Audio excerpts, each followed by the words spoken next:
오늘 하나님의 말씀은 역대상 3장 19절 말씀입니다. 제가 봉독해 올리겠습니다. 부다야의 아들들은 스룹바벨과 시므이요, 스룹바벨의 아들은 무슬람과 하나냐와 그의 매제 슬로믹과. 오늘 본문의 말씀은 세 단락으로 나뉘어 볼 수 있습니다. 1절에서 9절의 말씀은 다윗 그 아들들의 명단을 기록하고 있고요. 10절에서 16절은 다윗의 후손인 이 다윗 왕가의 왕들의 계보를 기록하고 있습니다. 그리고 마지막으로 17절에서 24절은 포로기 이후 다윗의 주요 후손들의 명단을 기록하고 있습니다. 그런데 여기서 이스라엘의 그 역사의 수치인 이 포로기 이후 다윗의 후손들을 기록한 이유는 무엇 때문일까요? 보통 그 가문의 역사를 남길 때 안 좋은 내용들은 부각하지 않거나 아예 빼는 경우도 있죠. 포로기 이후 다윗 후손들의 명단을 기록한 것은 비록 다윗 그 왕가는 그들의 범죄로 인해 하나님의 심판으로 망하였지만 다윗의 그 혈통만은 단절되지 않고 이어져 결국 메시아이신 그 예수 그리스도에까지 이어지게 될 것을 우리에게 시사하기 위함인 것입니다. 오늘 본문의 말씀을 통해 우리에게 주시는 그 영적 교훈이 무엇인지 함께 살펴보기를 원합니다. 본문 1절에서 9절은 다윗의 그 자녀들의 명단을 기록하고 있습니다. 그 중에 1절에서 3절은 다윗이 헤브론에서 낳은 그 아들들의 명단입니다. 그런데 다윗이 헤브론에서 낳은 이 암논, 압살롬, 아도니아 등은 다윗에게 큰 고통을 안기게 한 자녀들입니다. 먼저 암논은 이복노이 다말에게 해서는 안 될 그 죄를 범함으로 다윗 왕가의 피를 부르게 한 장본인입니다. 다음으로 압살롬은 자신의 그 누이인 다말을 욕보인 그 암논을 죽이는가 하면 나중에는 자신의 아버지 그 다윗에게 반역하여 다윗을 큰 공경에 처하게 만들죠. 그리고 아도니아는 다윗 말년에 다윗을 반역함으로써 솔로몬에게 돌아갈 그 왕권을 침탈하려고 합니다.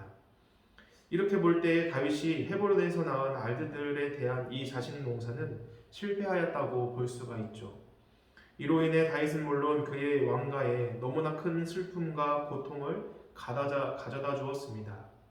그렇다면 다윗은 왜 이 헤브론에서 얻은 아들들로 큰 어려움을 겪게 되었던 것일까요?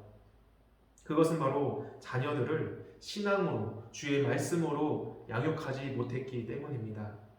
다윗의 그 헤브론 시절에는 아직 이스라엘의 나라 그 기초가 다져지지 않은 상황에서 이 사울의 그 장단들과 대적하며 나라를 견고하게 해야 하는 등의 국정 현안들이 산적해 있었습니다. 이러한 상황에서 다윗이 자식들에게 관심을 기울이며 신앙으로 교육하기에는 결코 쉬운 일이 아니었을 것입니다. 그러나 주의 말씀 안에서 바르게 자라지 못한 자녀들은 마침내 다윗 왕가의 그 나라의 큰 슬픔과 고통을 안겨주는 그런 자들이 되고 만 것이죠. 성도 여러분, 지금 우리에게 가장 중요한 일은 무엇입니까? 바로 우리의 자녀들, 우리의 다음 세대들을 주님의 말씀으로 신앙으로 양육하는 일인 줄 믿습니다. 많은 성도인들이 가정일과 직장일로 자녀의 그 신앙 교육을 교회에 맡기고 또 크게 관심을 두지 못하는 경우가 있습니다. 하지만 자녀 신앙 교육의 제 첫 번째 교사는, 제1교사는 바로 부모라는 사실을 우리는 기억해야 합니다. 자녀와 그 가문의 미래를 결정짓는 이 자녀의 신앙 교육에 우리의 삶이 바쁘더라도 더욱더 관심을 가지며 신앙을 교육해야 해 나가야 하는 것이죠. 우리의 자녀들 그리고 우리 다음 세대들을 우리의 기도와 주의 말씀으로 잘 양육하여서 하나님과 사람들에게 기쁨이 되는 아이들로 양육하시기를 주님의 이름으로 축원합니다. 그렇다면 다윗은 신앙으로 양육 못한 자녀들, 이 후손들만 나오게 되는 것일까요? 19절 말씀을 보면 우리에게 익숙한 이름이 나옵니다. 그것은 바로 수룹바벨입니다. 19절 말씀을 다시 한번 보겠습니다. 부다야의 아들들은 수룹바벨과 시므이요, 수룹바벨의 아들들은 무슬람과 하나냐와 그의 매제 슬로믹과. 수룹바벨은 이스라엘 역사에서 길이 기억될 만한 위대한 인물 중에 하나입니다. 그는 바사왕 고레스 왕의 그 명령에 따라서 바벨론의 포로였던 이스라엘 백성들을 이끌고 이스라엘 땅으로 귀국하였습니다. 그리고 온갖 회방을 극복하고 예루살렘 성전을 재건하죠. 이때 지어진 성전을 수룹바벨 성전으로 불리는 이 솔로몬 성전 다음에 제2성전인 것이죠. 19절 이하를 보면 다윗의 자손 수룹바벨의 후손들이 끊임없이 그 가문의 대를 이어간 사실을 보게 됩니다.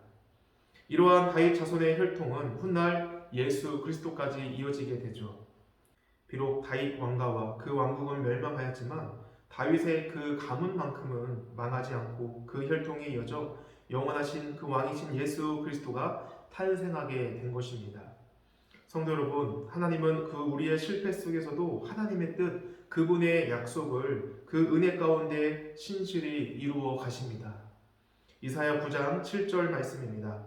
그 정사와 평강의 더함이 무궁하며 또 다윗의 왕자와 그의 나라에 군림하여 그 나라를 굳게 세우고 지금 이후로 영원히 정의와 공의로 그것을 보존하실 것이라.